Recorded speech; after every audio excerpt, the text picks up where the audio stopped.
Si t'as pas une raison de vivre, t'as une raison de mourir. C'est le titre de cet épisode qui peut-être va piquer un peu, qui peut-être va chambouler certaines de vos croyances, mais c'est aussi le but. Si t'as pas une raison de vivre, t'as une raison de mourir. Euh, un des plus gros problèmes que je rencontre, que j'ai rencontré moi dans ma vie et que je rencontre chez les gens que j'accompagne et même chez les gens que j'accompagne pas, c'est le manque d'énergie ou c'est le fait d'avoir une énergie ou une motivation qui est irrégulière. Et le problème avec ça, c'est que souvent, on a le réflexe d'aller traiter les conséquences, d'aller traiter les symptômes, mais de ne pas aller à la cause. Je vais te donner un exemple très concret.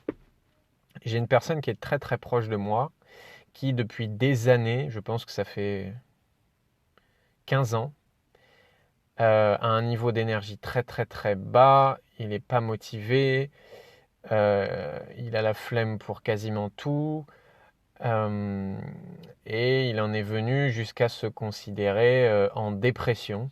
Et donc ça fait 15 ans que ça dure. Et en fait, cette personne, elle a aucune raison de vivre. Certains pourraient appeler ça le pourquoi. Elle n'a pas de pourquoi. Elle n'a pas de raison de vivre. Elle n'a pas de direction à laquelle donner, à laquelle, oula, elle n'a pas de direction à donner à sa vie depuis 15 ans. Et cette personne aimerait avoir de l'énergie. Mais pourquoi tu aurais de l'énergie alors que tu ne sais pas pour en faire quoi?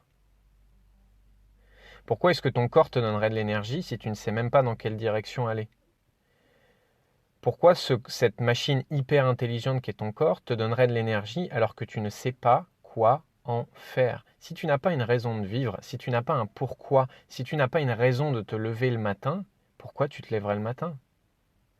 Pourquoi ton corps, cette machine hyper intelligente, te donnerait de l'énergie?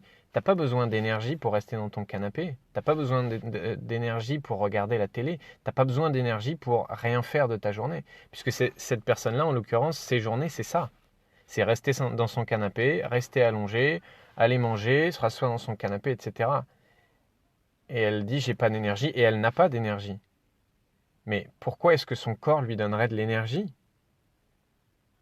Il n'a aucune direction dans laquelle mettre cette énergie. Et à partir du moment où cette personne trouvera une direction à donner à sa vie, eh bien évidemment que l'énergie va commencer à émerger de son corps. Mais c'est un fantasme de croire qu'on va avoir de l'énergie pour rien faire.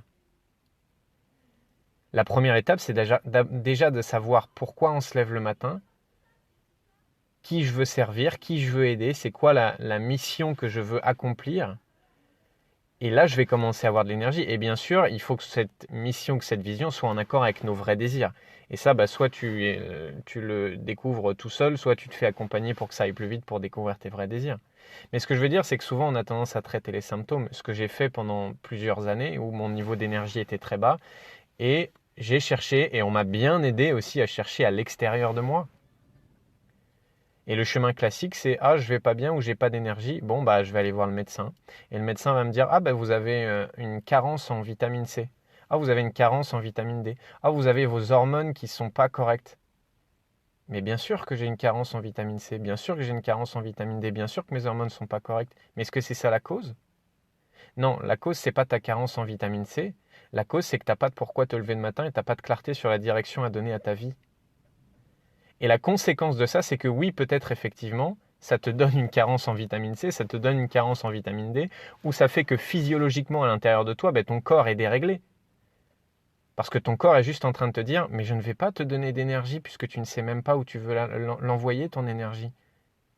Le jour où tu auras trouvé la direction dans laquelle l'envoyer, là, je vais te donner l'énergie et tu pourras retourner chez le médecin 3 mois plus tard et ta carence en vitamine C, en vitamine D ou autre, elle aura disparu. Sauf qu'on est tellement habitué à aller chercher à l'extérieur de soi, on est tellement habitué à traiter les conséquences qu'on en oublie que la base de notre énergie, ça n'est pas ça. Et que tous les symptômes qui vont être créés d'une non-connexion à nos vrais désirs ou d'une non-clarté sur la mission et sur notre pourquoi, eh bien évidemment qu'il va y avoir des conséquences. De baisse d'estime de soi, de baisse de confiance en soi, de problèmes physiologiques, de symptômes, peut-être même de maladies, de périodes dépressives, d'autoflagellation. Mais tout ça, c'est pas le problème. Ça, c'est les conséquences du problème qui est je ne suis pas connecté à mes vrais désirs, je ne suis pas connecté à mon pourquoi. c'est assez simple si tu t'es reconnu. En fait, tu as deux solutions. Soit tu fais le chemin tout seul, je ne dis pas que c'est impossible de faire le chemin tout seul. Soit tu te fais accompagner par moi-même ou par une autre personne pour t'aider à te rebrancher à tes vrais désirs, pour t'aider à avoir de la clarté sur ce que tu veux vraiment dans ta vie. Et une fois que tu auras fait ça et d'autres choses, là, tu autoriseras l'énergie à émerger de ton corps. Et là, ce sera beaucoup plus difficile pour toi de dire j'ai des problèmes d'énergie, j'ai une énergie qui fait le yo-yo. Pourquoi? Parce que tu seras connecté à quelque chose de plus grand que toi qui te dépasse et qui te donne de l'énergie au quotidien. Je te souhaite une merveilleuse journée. J'espère que ce podcast t'a impacté. Si t'as impacté, mets un commentaire, mets un j'aime voilà, fais vivre ce numéro.